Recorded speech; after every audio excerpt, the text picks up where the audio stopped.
Mostramos el panorama económico nacional e internacional con datos y cifras que revelan los factores que afectan a los salvadoreños. Diálogo con Ernesto López, Análisis Económico.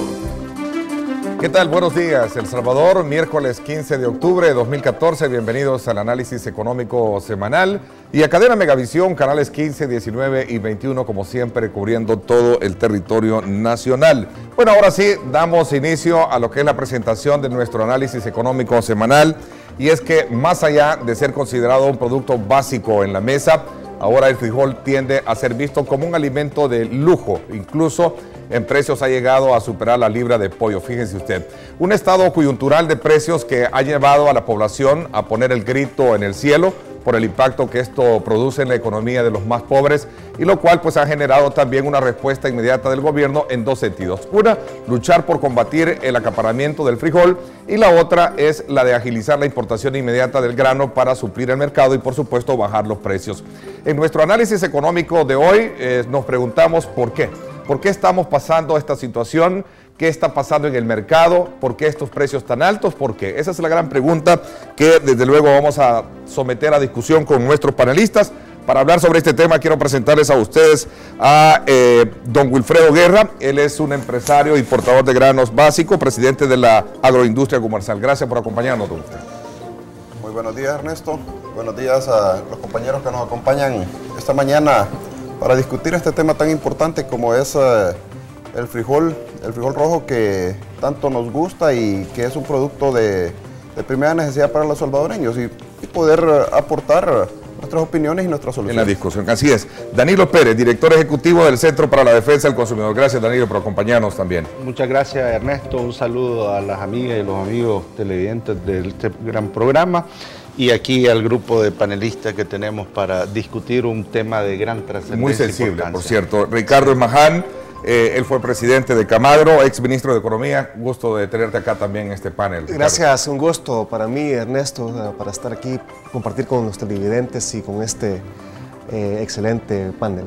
Así es, dirigente campesino, hoy en día corre por una diputación también individual, nuestro buen amigo Orlando Arevalo.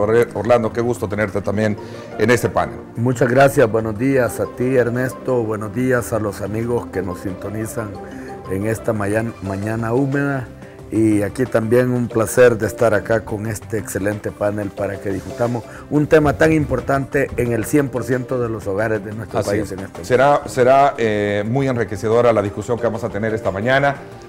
Además, para darle sostenibilidad al planteamiento que hemos hecho, quiero presentarles, como siempre, tres preguntas claves que van a estar presentes en la discusión con ellos. Vamos a ver, la primera pregunta dice así: ¿por qué tenemos precios altos en el frijol? Esa es la primera pregunta. La segunda dice así: ¿qué capacidad agrícola tiene el país para garantizar y surtir el mercado nacional? Y una tercera que nos va también a poner en perspectiva qué tan efectivas son las medidas impulsadas por las autoridades para contrarrestar la escasez y precios altos de los granos básicos. Siembro frijol desde 1968. He sembrado frijol y sigo sembrando ahora, ya solo para el autoconsumo de la familia, de la casa de mi mamá, de la mía, de mis hermanos.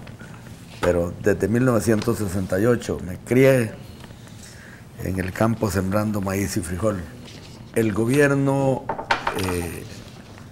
ha hecho un esfuerzo en mi forma de ver, yo diría bastante bueno, desde el punto de vista de que a partir del momento que el precio de un solo se dispara, o sea, de unos precios tan deprimidos que castigaron a los productores que vendieron al nomás sacar la cosecha, que yo diría que le robaron el producto, porque al que mejor le pagaron a $30. Te podés imaginar que a los campesinos les pagaron $30 por la libra de frijol, y ahora vale unos 50, la libra de seda. Escasez de frijol no hay, a pesar de que en Centroamérica no hay frijol rojo. Lo que te indica es que aquí tuvimos bastante buena cosecha de frijol, y lo que ocurre es que han pasado dos cosas. Uno es que no se han importado los 500,000 quintales que en los últimos 5 años se importaban de Nicaragua y de Honduras a alguna parte. Entonces eso hizo de que el mercado entrara en cierto estrés, en algún, digamos, no ha habido en el mercado una sobreoferta de frijol, que era lo que lo mantenía barato. Yo creo que no es que es un fantasma el tema del acaparamiento. Hay un estudio de la CEPAL del año 2005 sobre políticas de competencia y acuerdos de libre comercio en América Latina y el Caribe. Ahí se demuestra en ese estudio las cadenas de los cárteles que se están moviendo en toda la región centroamericana. El problema que genera esta crisis y que la va a seguir generando si no hacemos cosas que cambien la estructura de este sector, es que los 200.000 productores de frijol son chiquitos, de media manzana a una manzana. Es gente informal, es agricultura de subsistencia, es gente que se financia con los coyotes, que son los que le dan fiado lo que tú decías, el fertilizante, el veneno, claro. Se lo dan caro, se lo dan fiado y paga con cosecha a precios de 25 claro. y 30 dólares. Sí. Gracias a Dios, nuestro amigo Mario Salaverría, hace 10 años, comenzó él a regalarles a través del ministerio pequeños hilos, pequeños graneros a los productores. El gobierno anterior continuó con eso y aumentó la entrega de eso, y ahora hay más de 100.000 productores en el país que tienen esos pequeños hilos y que han guardado una buena parte de la cosecha, y que es la cosecha que va saliendo. Este gobierno debe de promover la organización de los pequeños productores en las zonas más productoras de frijol y debe de dotarles de silos a los productores un poco más en comunal para almacenar, para que los productores no tengan que reventar por falta de almacenamiento y de acopio a los coyotes su cosecha barata. El gobierno de El Salvador, que ya está, diríamos, en 2 gestiones, debe ponerle ya atención en esta dirección. Y hay un punto que ciertamente que también me parece que es importante analizar y hay que ponerle atención, y es el tema del CAFTA, porque ahora los productores y productoras a través de la cooperativa se van a encontrar con el tema de la licitación de la LACAP. Nosotros mantenemos un convenio de comercialización con los productores, en el cual la cadena agroindustrial asegura un precio de compra al productor y asegura comprarle todo el volumen que produce. Los precios te construyen y te destruyen oferta. Claro. Entonces, eso lo tenemos que entender y tenemos que regular las partes bajas y altas del mercado, porque, como te digo, pedimos que el productor cultive, que nos abastezca de comida barata, pero eso tiene un costo, tiene un riesgo, y no estamos dispuestos a pagarlo. Si ya sabemos que ese es un problema cíclico, si ya entendemos de que hay costos importantes aparte del fertilizante, se me olvidó mencionar el tema del transporte. El transporte viene a golpear y a incrementar también bastante lo que es el precio localmente. Si ya sabemos que en noviembre va a salir la cosecha, entre noviembre y diciembre sale el 100% de la cosecha más fuerte del país, y que en abril se empieza a importar de Nicaragua, pero que Nicaragua tiene ya otros mercados y ha diversificado su oferta productiva, pues algo tenemos que hacer. No nos podemos quedar en un diálogo estéril si es acaparamiento o es desabastecimiento.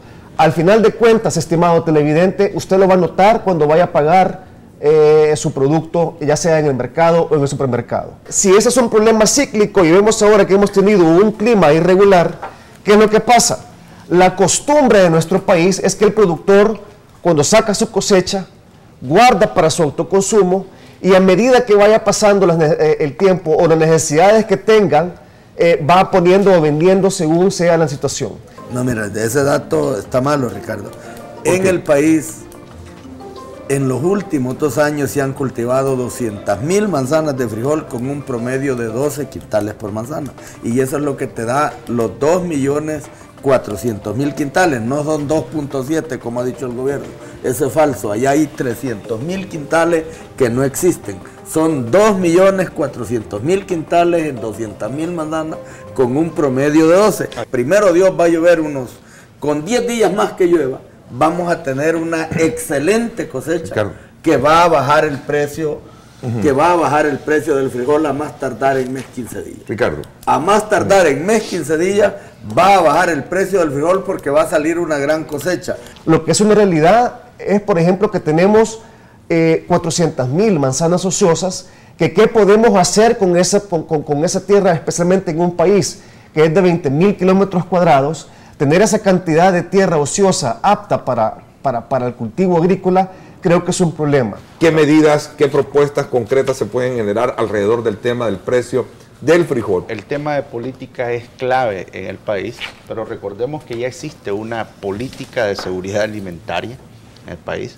que lo tiene el CONASAN, pero nos hace falta una ley de soberanía, que así se llama, de soberanía y seguridad alimentaria y nutricional. Y nosotros sí hemos insistido en el concepto de soberanía, no solo en el de seguridad, sino de soberanía, porque si no queremos ver la situación de forma quinquenal, en periodos de gobierno, pero hay que decirlo francamente, en los años anteriores se desmontó, Orlando, usted lo sabe, Eso es lo que yo quisiera decir. se desmontó el aparataje productivo en este país porque se dio preferencia a la importación, a la compra de semillas, etcétera, etcétera. Y eso toda la población, todos lo sabemos, los campesinos lo dicen, lo reclaman. Pero esa ley vendría a eso voy.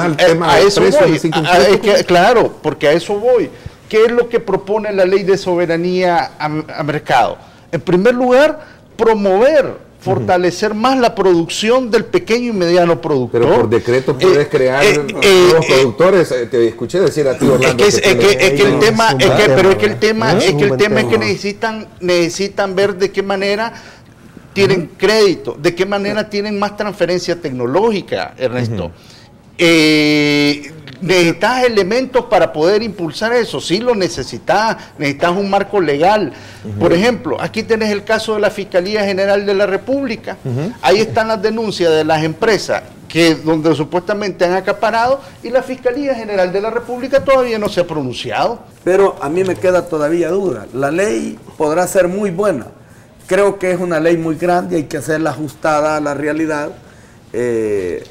Para darte un dato, en América Latina las leyes, porque este es un formato que viene de toda América Latina, las leyes andan entre 45 y 50 artículos, a la nuestra pasa de 100, entra en demasiado detalle, sí, va a haber que ordenarla, y se va a hacer eso en la Asamblea, pero a mí me queda una duda todavía. A mí la duda que me queda es que aquí hay un montón de leyes buenas, pero los responsables de ejecutarla o las ejecutan mal o las engavetan. Bueno, si entonces tú con tu diputación independiente, pero termino con lo siguiente. Yo veo un mal mensaje de este gobierno al Ministerio de Agricultura. En lugar de mantenerle o aumentarle, aunque hubiera sido en un poco, el presupuesto para el agro, lo han recortado. O sea, ¿va al fracaso la ley? La veo que va rumbo al fracaso. Si no se prioriza la agricultura, si no se aumenta el presupuesto, es que sin presupuesto, maestro, lo demás es paga. Es que la presión que tenemos que hacer, pero es la presión que tenemos que hacerle al Estado, precisamente a las carteras de Estado. Las leyes de fomento a la producción o de seguridad alimentaria son regulaciones que sí nos van a ayudar. Pero el problema es que ahorita tienes una situación donde el precio está alto. El campesino no va a tener, el productor no va a tener dónde guardarlo, te lo va a tener que vender a vos. Y después van a decir que yo estoy acaparando. Por acaparador. Entonces, y sobre todo si lo compras muy barato. Así. Por eso, pero mira, es que ese tema es complicado de poderlo administrar. Nosotros casi siempre lo que hacemos es abastecernos de Nicaragua y parte de la producción local. Nosotros estamos haciendo un esfuerzo por ayudarle y por asesorar en algunas cosas al ministro, pero como muy bien lo decíamos aquí fuera de cámara, está costando hablar con el ministro, así es que cuando alguien cuesta hablar con él es bien difícil asesorar. Fíjate que yo por esta situación del frijol, por esta situación de altos precios y la apertura de contingente, hemos tenido algunas reuniones con el ministro Ortiz y hemos discutido ese tema y le digo, mire, acá tenemos que tener un precio mínimo para el agricultor, donde el agricultor tenga una rentabilidad básica. Yo creo que hay que tener cuidado con el planteamiento de que el mercado es sabio. Eso de que la oferta y la demanda regula y las teorías que ya conocemos, yo creo que hay temas que son eminentemente sensibles. El alimentario es un tema especulativo, todas y todos lo sabemos, ¿verdad? Sí, ustedes que están, igual que el combustible, ustedes están en el mercado y conocen que es especulativo. Entonces, esa medida de ver, creo que en algún momento el ministro había hablado quizás de bandas de precios, etcétera. El problema es que como todo el argumento es que se habla que la Constitución de la República establece el libre mercado, cuando nosotros intentamos regular, mover la idea en la ley de protección al consumidor, y que buscamos la manera de que fueran temas, el caso de los alimentos fueran sensibles, inmediatamente saltaron los otros partidos. Con o sin ley de seguridad alimentaria, tanto el Ministerio de Agricultura como de Economía tienen que hacer su tarea. Si tenemos viendo la ley de seguridad alimentaria, requiere de mucho de financiamiento para que funcione, en el cual se le da certidumbre al agricultor y se le estimula para que produzca los granos básicos en base a un precio garantizado. Ese precio garantizado se lo da en base a si llega a caer demasiado bajo el precio, tiene un precio de garantía. Si el precio en plaza está mayor, pues tiene la posibilidad de poder ir a venderlo en plaza y le da una certidumbre y un mecanismo de motivación para la producción al productor. Creo que ha funcionado en otros, en varios productos. La ley de soberanía es necesaria, es importante porque permitirá que se canalicen los recursos para fomentar la producción nacional, y me refiero a la pequeña y mediana producción. Y lo último, pido por favor que en este jueves se logre aprobar la ratificación de la reforma constitucional que reconozca el derecho humano a la alimentación. Ok, por mi parte, esto es todo por hoy. Pásenla bien y como siempre recuerden lo más importante, amar a Dios sobre todas las cosas. Mostramos el panorama económico nacional e internacional con datos y cifras que revelan los factores que afectan a los salvadoreños. Diálogo con Ernesto López, Análisis Económico.